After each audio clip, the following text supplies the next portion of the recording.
ক্ষমা চাও। আল্লাহ তাআলা কোরআনে সূরা মুজাম্মিল 29 পারা 20 নম্বর আয়াতের মধ্যে বলেছেন, ওয়াস্তাগফিরুল্লাহ ইন্নাল্লাহ গফুরুর রহিম। তোমরা আল্লাহর নিকট ক্ষমা চাও, নিশ্চয় আল্লাহ তাআলা ক্ষমাশীল দয়াময়।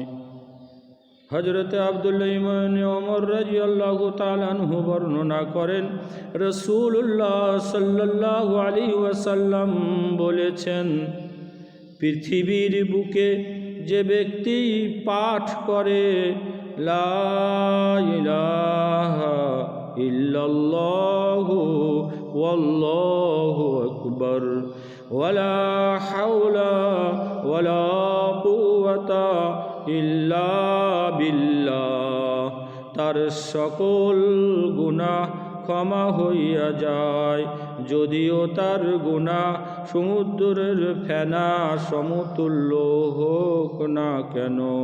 তিরমিজি শরীফ।